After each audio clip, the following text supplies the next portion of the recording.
Olá, a paz do Senhor, que bênção. Lição de número 3. Está sendo maravilhoso o nosso trimestre.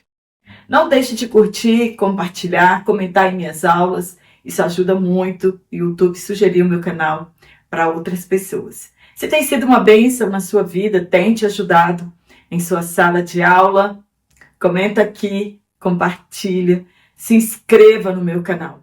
E para você que está aqui pela primeira vez, sejam todos bem-vindos. Sou Jane Martins de Souza, sou professora de EBD e estou aqui trazendo mais subsídios para você complementar a sua aula em sua EBD. Estamos aqui para contribuir com aqueles que realmente precisam de uma ajuda, de um auxílio, de um subsídio para enriquecer a sua aula.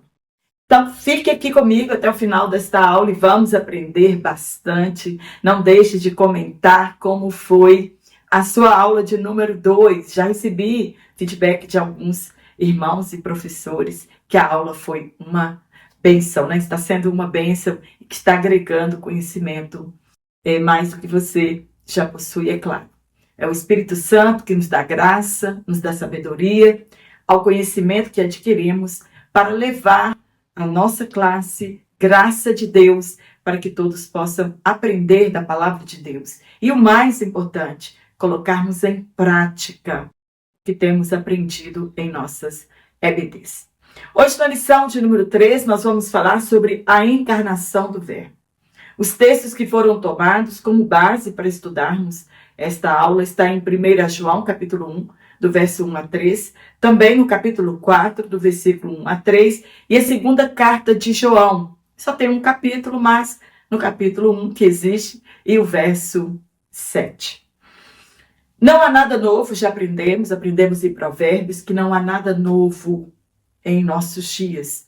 As aberrações, as heresias são as mesmas, apenas com uma nova vestimenta. E essas mesmas heresias da atualidade, elas começaram bem lá no princípio da igreja primitiva. Quando tudo começou, por que eles queriam desacreditar que Jesus não veio em carne? Por que queriam descaracterizar a ressurreição corpórea de Jesus? Quais fatos atestam a veracidade de Jesus vir em corpo humano e de sua ressurreição? O que significa a união hipostática de Jesus? Qual a diferença entre encarnação e reencarnação? É sobre isso que trataremos nesta aula, então fique aqui comigo e vamos aprender bastante. A vinda de Jesus em forma humana é um fato presenciado por muitas testemunhas. Por isso, a negação da historicidade não se sustenta. Temos provas infalíveis na Bíblia de que Jesus, sim, ele veio em carne, em forma humana, e ele também ressuscitou. É uma prova com muitas pessoas. Hoje estudaremos a doutrina bíblica sobre a humanidade de Jesus, pois precisamos refutar as heresias sobre ela desde o princípio da igreja primitiva. Se eles conseguissem provar as suas mentiras, a não humanidade de Jesus, a igreja iria desaparecer em pouco tempo, pois ela se sustenta exatamente nessas verdades irrefutáveis. A humanidade de Jesus, o Verbo encarnado, sua divindade, sua ressurreição, sendo a primícia dos que dormem em Deus. Tentaram ao longo do tempo desconstruir o testemunho e autoridade apostólica acerca de Jesus. Jesus seria transformado, como em muitas religiões, em apenas mais um profeta ou simplesmente um novo mártir de uma causa. Ou que tenha realmente nascido, mas era 100% Deus e morreu como Deus. E outras linhas em que atestam que ele não ressuscitou. Devemos saber o que as religiões pensam a respeito de Cristo Isso é fundamental para a nossa caminhada cristã. Precisamos saber o que os nossos inimigos de fé pensam a nosso respeito. E isso é muito importante para a defesa da nossa fé. Você sabe quais as seitas não acreditam em Jesus como Verbo encarnado? Nesta lição, estudaremos a doutrina sobre a humanidade de Jesus. João foi o maior apologeta em seus escritos em defesa da humanidade de Jesus. Ele se empenha em mostrar a deidade absoluta de Jesus, que viveu entre nós, que participou da natureza humana e que teve um corpo físico. Demonstrou essas verdades no Evangelho de Jesus, segundo ele mesmo escreveu em suas 3 epístolas e no livro de Apocalipse. No tópico 1, nós vamos falar sobre heresias que negam a corporeidade de Cristo. Primeiro ponto, o que é docetismo? Talvez o nome seja um pouco estranho, mas o seu significado é do nosso conhecimento. A negação da existência física de Jesus foi a primeira precursora da heresia docética, que perseguia, acuava e incomodava a igreja no século I, no século II, no século III.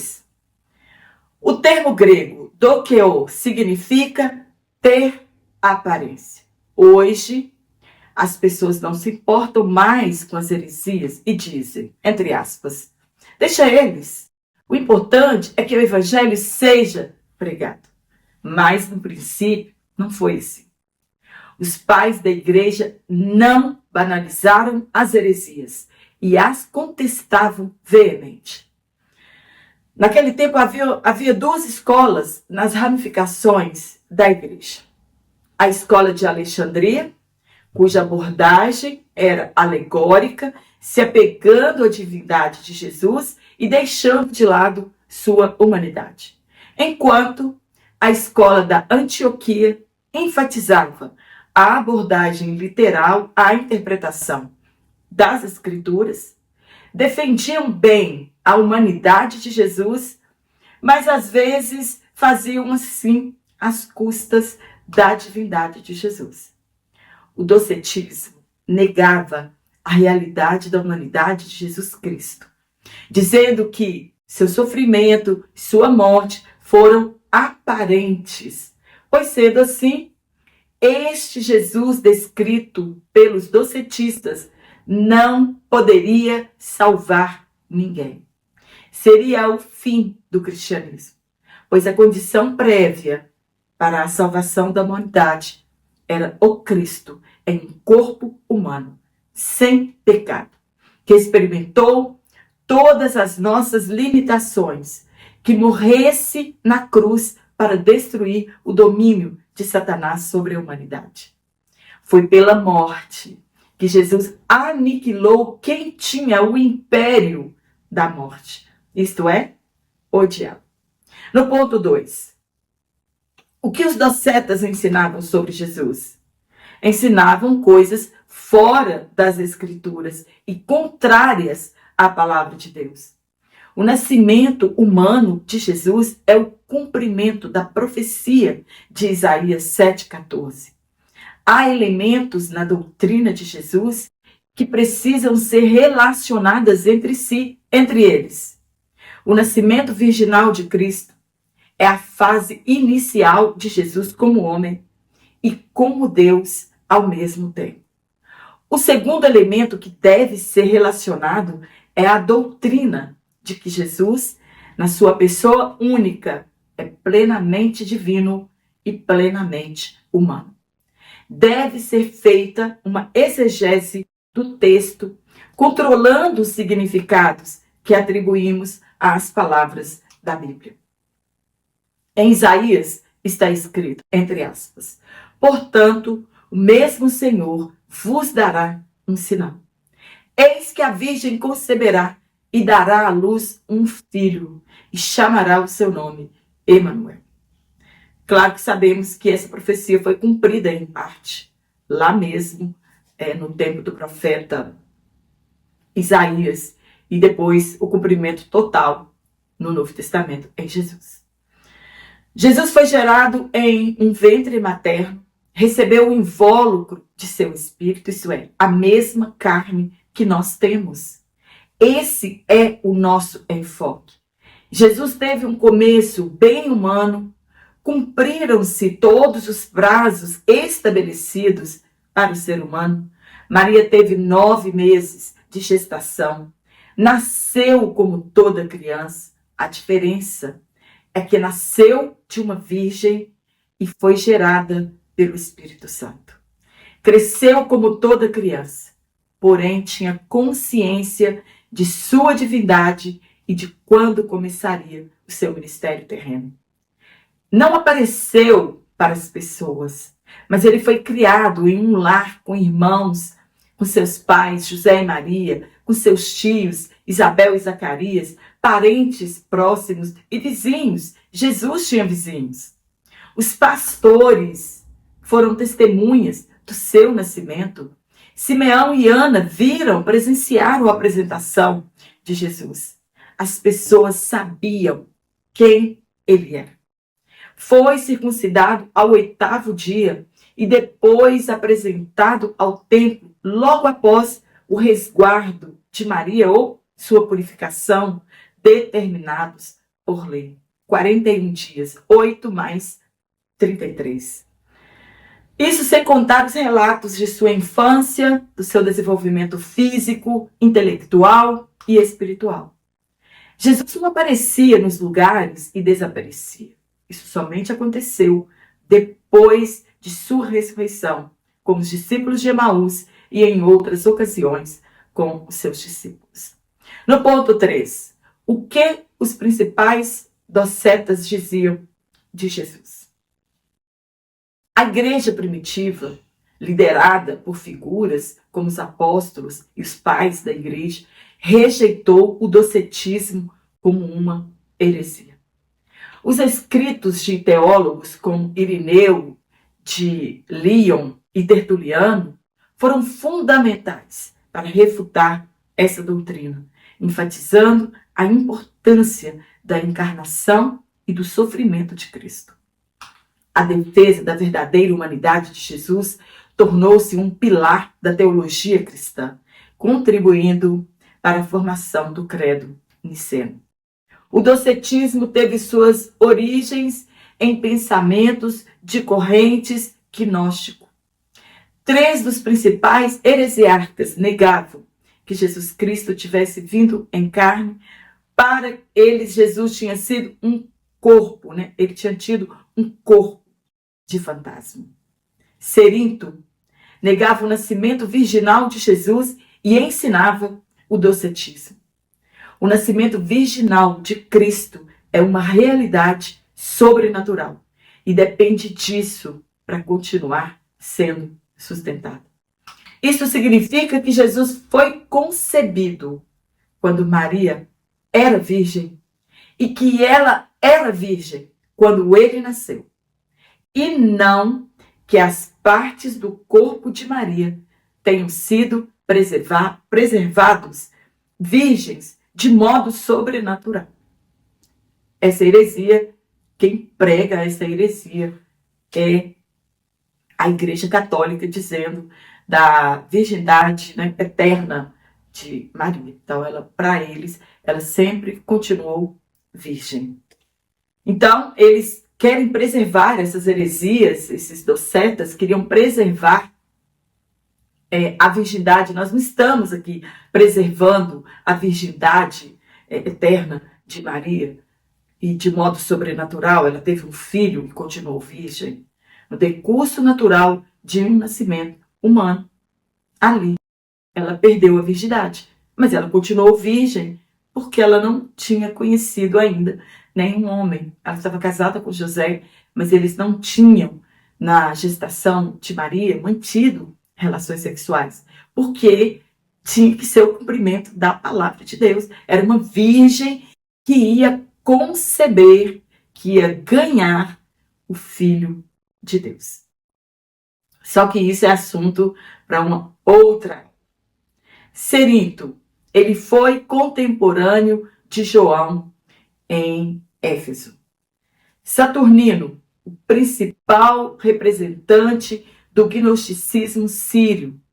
Ele ensinava que Jesus Cristo não nasceu, não teve forma nem corpo, foi simplesmente visto em forma humana, em mera aparência.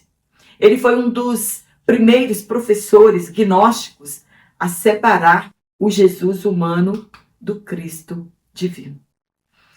Gnosticismo é a doutrina da salvação pelo conhecimento. Essa definição está baseada na etimologia da palavra gnosis, que significa conhecimento, e gnosticos, que significa bom em conhecer. Saturnino, ele ensinava 2 princípios: o bem, ou Deus, o criador de anjos, de arcanjos, poderes e domínios, os 7 anjos principais responsáveis pela criação do macro e dos microcosmos, do qual adveio a inclinação para o mal, o que resultou em uma má geração. O segundo princípio, ou dualidade. Assim, para pôr fim ao reino do princípio ruim, que era o mal. Então eles pregavam Deus, o bem, enviou à terra o Cristo, que manifestando-se por meio de um corpo carnal, destruiu o reino, inclinação para o mal, e amparando as almas bondosas, ele abriu o caminho para Deus. Aqueles que desejam retornar a Deus devem abandonar os prazeres dos sentidos. Essa era a teoria que eles ensinavam. A tradição dos pais da igreja afirma que o pai do gnosticismo foi Simão Mago, o mágico de Samaria, que foi severamente repreendido por Pedro depois que ele tentou pagar com dinheiro para receber o poder do Espírito Santo. Após este evento, ele se tornou um oponente determinado dos apóstolos, particularmente de Pedro. Embora ele não tenha ensinado uma forma totalmente desenvolvida de gnosticismo, seu ensino tinha certamente as sementes do gnosticismo nele. Irineu o descreveu como o pai de todos os hereges e afirmou que os gnósticos eram discípulos de Simão. Simão provavelmente se tornou o ponto focal para o desenvolvimento do gnosticismo centrado em Samaria e Síria. O discípulo mais influente de Simão foi Menandro, que por sua vez treinou Saturnino e Basílides. Marcião, outro herege famoso durante meados do 2º século, foi ele, Marcião, de Sinope, no Mar Negro.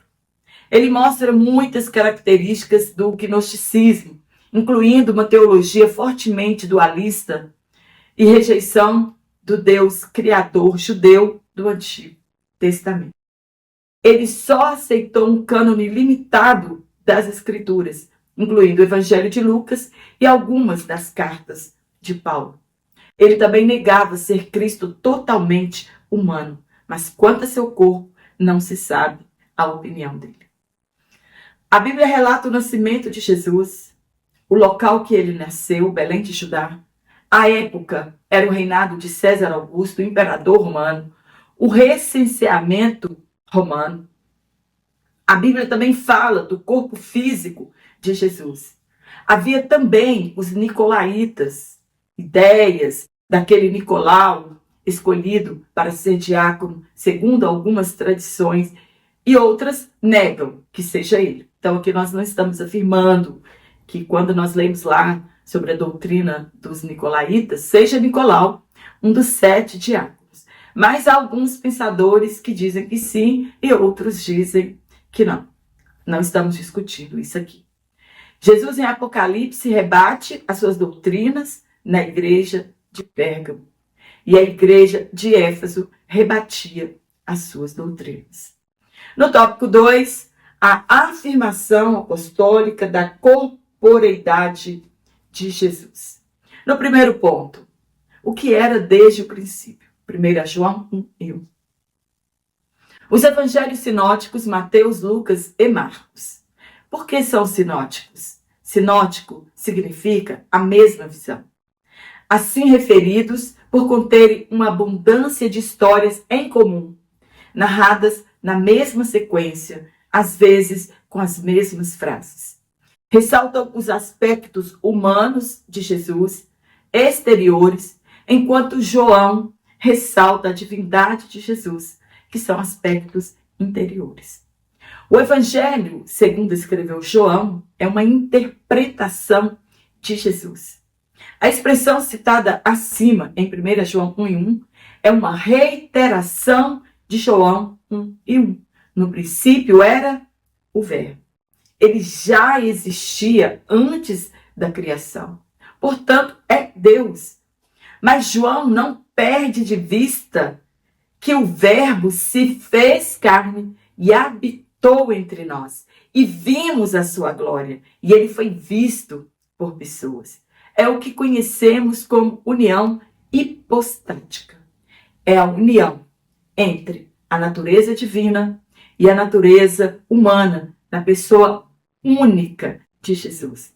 Jesus, uma única pessoa, tinha essas duas naturezas, humana e divina. O que entendemos pelos textos bíblicos é que Jesus não deixou de ser Deus durante a encarnação. Pelo contrário, abriu mão apenas do exercício independente dos atributos divinos. Podia esvaziar-se de sua majestade, mas ele não poderia deixar de ser divino. As duas naturezas de Jesus são como água e óleo, que nunca se misturam. Jesus é o Verbo encarnado e não reencarnado. Isto é, em síntese popular, acredita-se que a encarnação é o ato de entrar pela primeira vez na carne. E reencarnação é a ação de reentrar novamente a partir de uma segunda vez. Quer dizer, você já pode ter vivido em outra vida, morreu e agora volta novamente em outro corpo.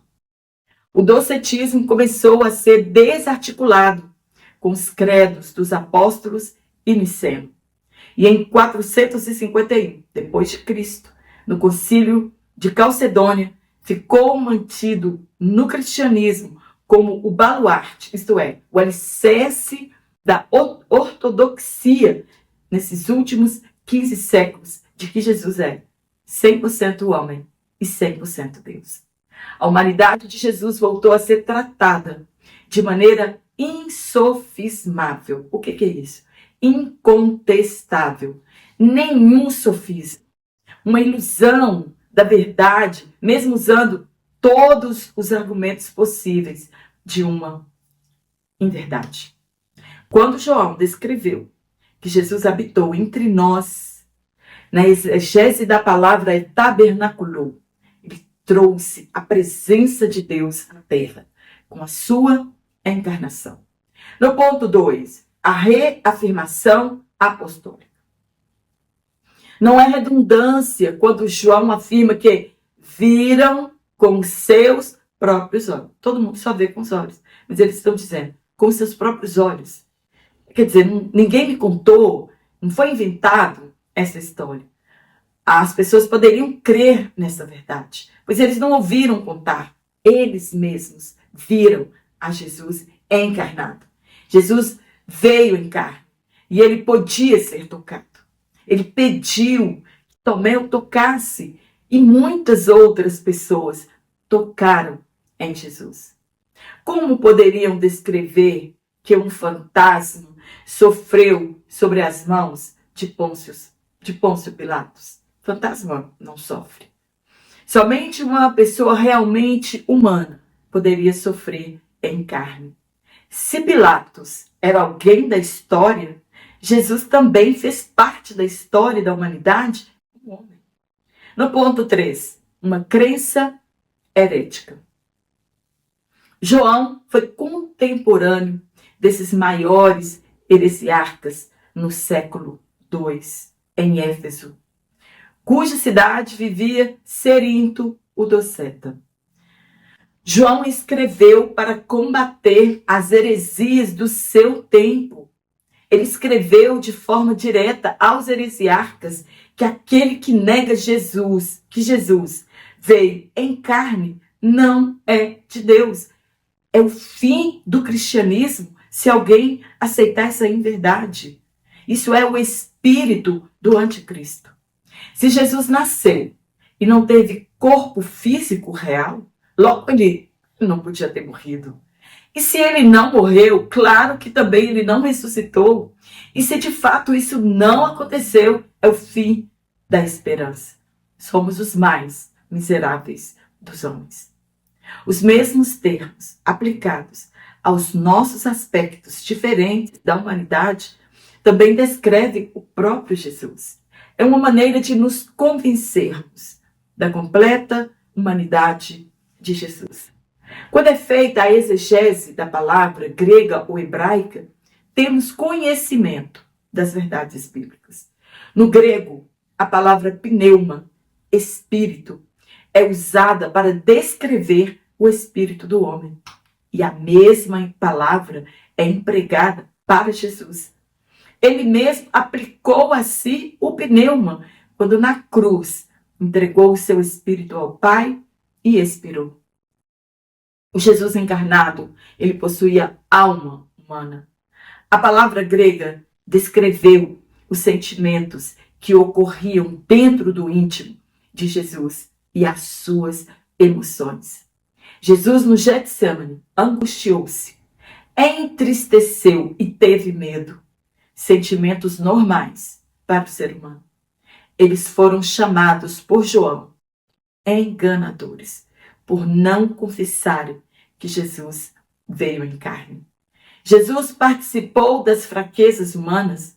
Ele teve fome, sede, medo, tristeza, alegria, cansaço, dor.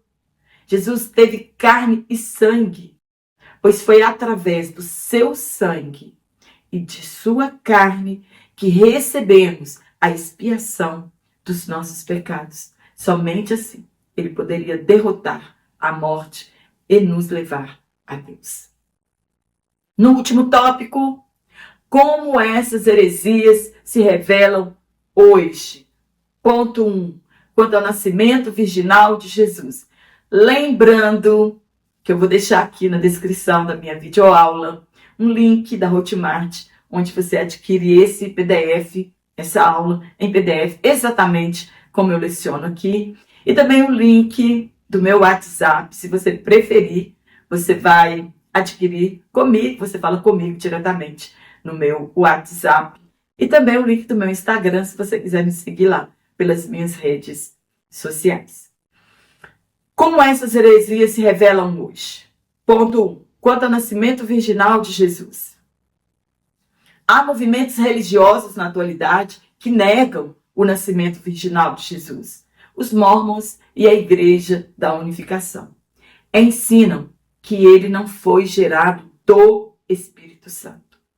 O princípio divino, o livro-texto do movimento de unificação, também chamado de Igreja da Unificação, um novo movimento religioso fundado na Coreia do Sul, ele não inclui o ensinamento de que Zacarias foi o pai de Jesus.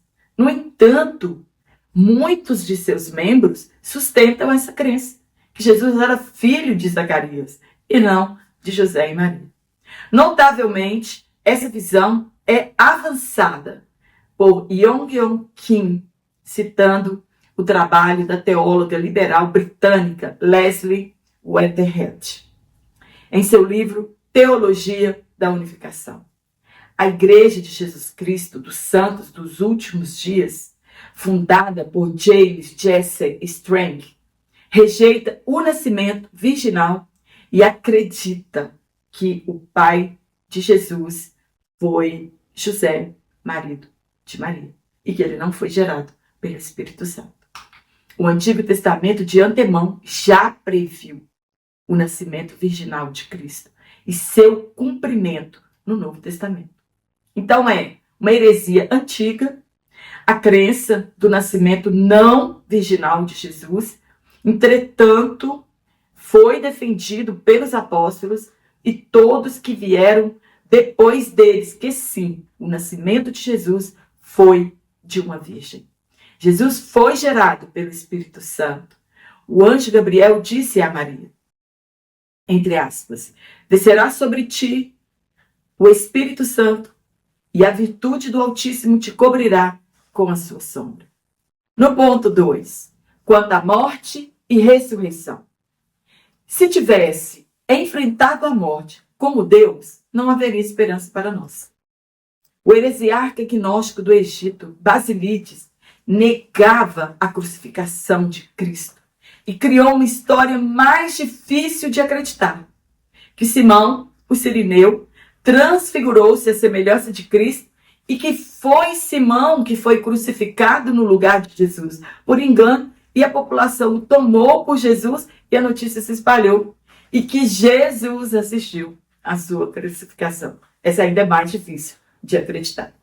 O Alcorão, o livro sagrado dos muçulmanos e sua principal fonte de inspiração, declara que Jesus não foi crucificado, que tudo foi uma simulação. Dizem o mesmo a respeito do sósia de Jesus. A mesma ideia de Basílides. Jesus morreu, foi sepultado, ressuscitou dentre os mortos, como diz as Escrituras. No último ponto, confirmação histórica. Até mesmo os não cristãos atestaram a morte de Jesus. É um fato incontestável. Historiadores não cristãos, judeus e romanos atestaram a morte de Jesus. Flávio Josefo, historiador judeu, do ano 37 ao ano 100 depois de Cristo, em sua obra A História dos Hebreus, na página 402, no capítulo 4, no 772, afirma que Jesus apareceu, era sábio, foi seguido por muitos judeus e muitos gentios. Afirma que Jesus foi acusado pelos ilustres da nação perante Pilatos e foi crucificado. Ressuscitou no terceiro dia, como os santos profetas tinham predito. O historiador romano Tácito escreveu, entre aspas, aquele de quem levavam o nome Cristo foi executado no império de Tibério pelo procurador Pôncio Pilatos. A Bíblia afirma que Jesus, entre aspas, após ter padecido, se apresentou vivo, com muitas e infalíveis provas. A Bíblia é a palavra de Deus, inerrante, infalível e inspirada por Deus. Ela é singular e diferente de todos os outros livros. Ao longo da trajetória da igreja, a Bíblia vem sendo questionada em todas as eras, por todos os tipos de religiosos. O cristianismo liberal trata a Bíblia como um livro humano de grande percepção e sabedoria espiritual, mas que não é divinamente inspirado, nem singularmente normativo, isto é, que formula regras e normas e única em seu gênero.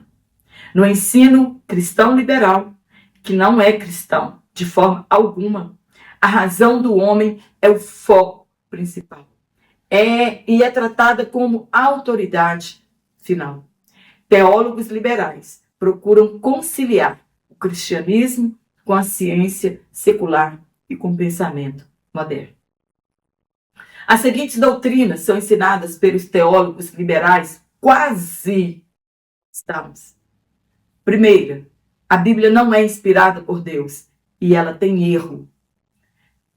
E se acreditarmos nisso contradiz 2 Timóteo 3, 16 e 17, que afirma que toda a escritura é inspirada por Deus e útil para ensino, correção e repreensão. 2.